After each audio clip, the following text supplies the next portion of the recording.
Today, we're bringing some peace of mind to our outdoor chicken run with the help of our new solar-powered patio lights.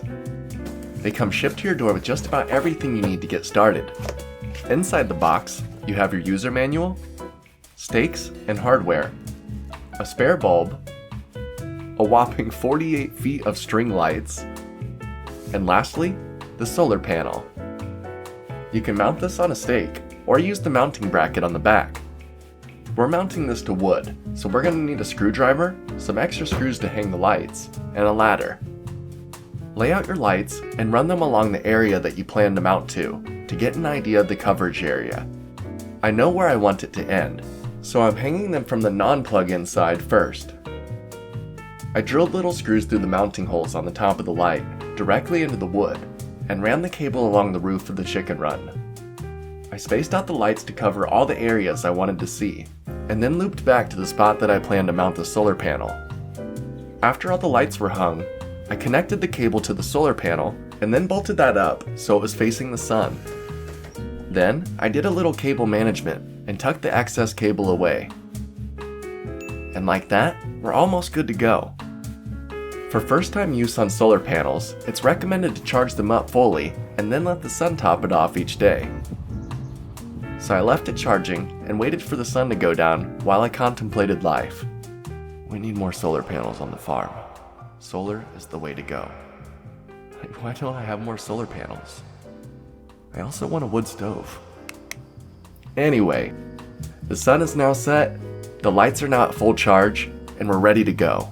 On the back of the solar panel, you can find the on-off toggle, as well as the modes button.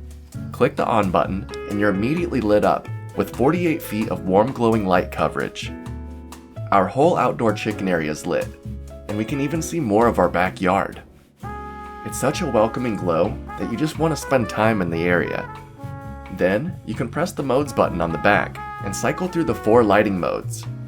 Now, I don't think the chickens will be a fan of the strobe modes, but the slow fading lights are kinda cool, and I just love the constant bright light mode. But if these were for a party, I can see the other modes being a lot of fun. The double sealed shell on these lights also make them IP65 waterproof, keeping them safe from the elements. They're also shatterproof. My husky was excited to see the chickens and jumping all over the lights while I was trying to set them up, and they still work perfectly. And the lights are awesome, but my favorite feature is the solar panel. It gets a full charge in just 6 to 8 hours of direct sunlight, and will power your string lights for up to 10 hours. It even has a brightness sensor that will power on your lights at night and turn them off during the day. Now that's just too cool. I've been thinking more and more about solar energy lately, and I couldn't be happier to have found these string lights that connect to a solar panel. Having to plug string lights in is so inconvenient, but with the solar option, you can use these anywhere. So whether you're bringing some light to your patio, or want to have some solar light options while camping, these solar lights might just be for you. Till next time, I'm gonna go relax under the moonlight and enjoy the nice warm glow in my backyard. See ya!